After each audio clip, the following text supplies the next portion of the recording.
नमस्कार, आप देख रहे हैं नेक्स्ट 9 न्यूज और मैं हूं आपके साथ दिनेश कुमार। कांग्रेस पार्टी 2024 के लोकसभा चुनाव के लिए तैयारियों में जुट चुकी है। एक तरफ कांग्रेस पार्टी के दिग्गज नेता राहुल गांधी पूर्व से लेकर पश्चिम तक भारत जोड़ो न्याय यात्रा कर रहे हैं, जिसको भारत जोड़ो यात्रा जो 2022 में शुरू हुई थी उसका पार्ट 2 समझा जा रहा है।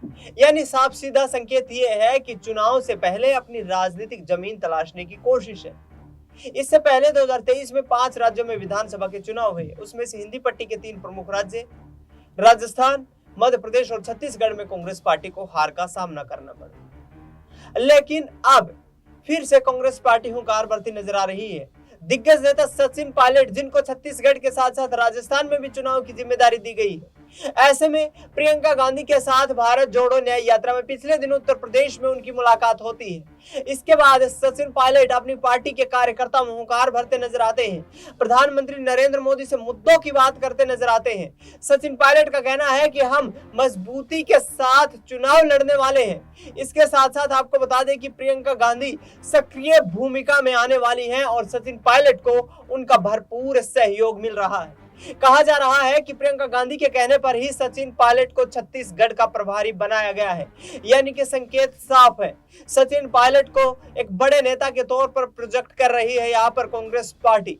लोकसभा चुनाव में भी उनको चुनाव लड़वाने की तैयारियां चल रही हैं और जिस आधार पर तमाम कोशिशें की जा रही हैं उसके आधार पर आगामी वक्त में कांग्रेस पार्टी राजस्थान में तमाम उन दिग्गज नेताओं को चुनावी मैदान में उतारने वाली है जिन्होंने विधानसभा का चुनाव लड़ा है और जीता है।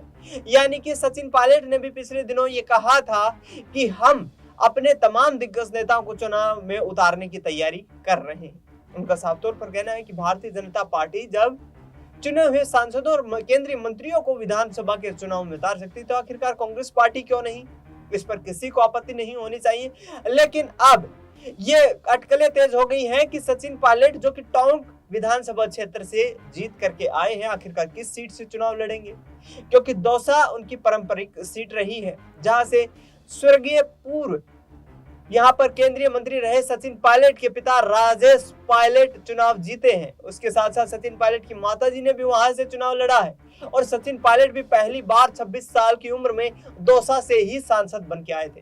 हाड़ौती रीजन में सचिन पायलट की अच्छी खासी पकड़ मानी जाती है और इसको देखते हुए प्रियंका गांधी ने उनको जो जिम्मेदारी दी है उसका वो निर्वहन भी करते हुए नजर आ रहे हैं। लगातार छत्तीसगढ़ के दौरे कर रहे हैं। छत्तीसगढ़ में 11 लोकसभा की सीटें आती हैं और सचिन पायलट का कहना है कि यहाँ पर सभी सीटों पर मजबूती से काम कर रहे हैं और आने वाले चुनाव में बेहतर प्रदर्शन करने वाले हैं। अब देखना यही होगा कि सचिन पायलट या दौसा सीट या फिर अजमेर सीट या सवाई माधोपुर सीट, जो तीनों जिले एक दूसरे के साथ जुड़े हुए हैं, जहां गुर्जर वोट बैंक का बाहुल्य क्षेत्र माना जाता है, वहां से चुनाव लड़ते हुए दिखाई देंगे। फिलहाल इस खबर में इतना ही। देश दुनिया की तमाम बड़ी खबरों के लिए आप देखते रहिए नेक्स्ट 9 न्यूज।